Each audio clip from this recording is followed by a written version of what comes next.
ការ trade មិនដូចគ្នាទេអ្នកខ្លះចំណាយពេលត្រឹមតែ5នាទីអ្នកខ្លះចំណាយពេលរហូតដល់5ថ្ងៃដើម្បីទទួលបានផលចំណេញអ្នក trade គឺមាន3ប្រភេទផ្សេងគ្នា1អ្នក trade បែប scalping នេះគឺសម្រាប់អ្នកដែលចូលចិត្តលឿនខ្លីទិញលក់ក្នុងរយៈពេលតែប៉ុន្មាននាទីតែប៉ុណ្ណោះទទួលបានផលចំណេញតិចប៉ុន្តែច្រើនដងសម្រាប់ការ trade បែប scalping នេះដែរគឺត្រូវការផ្ដោតអារម្មណ៍ខ្លាំងហើយសមស្របចំពោះអ្នកដែលមានពេលវេលាច្រើននិងចូលចិត្តទិញលក់បែបលឿនខ្លី2ប្រភេទ day trading ឬមួយក៏ការ trade ជាប្រចាំថ្ងៃ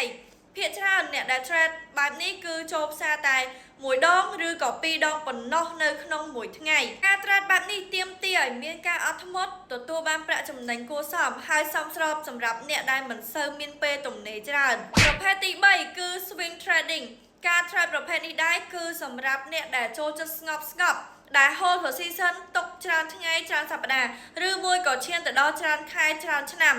ការ trade ប្រភេទនេះដែរគឺទទួលបានផលចំណេញច្រើនប៉ុន្តែទាមទារឲ្យអ្នក trade គឺត្រូវតែមានភាពអត់ធ្មត់ខ្លាំងបំផុតហើយសមស្របចំពោះអ្នកដែលមិនសូវមានពេលទំនេរឬមួយក៏អ្នកដែលរវល់ខ្លាំងសរុបមកអត់មានប្រភេទណាល្អបំផុតនោះទេ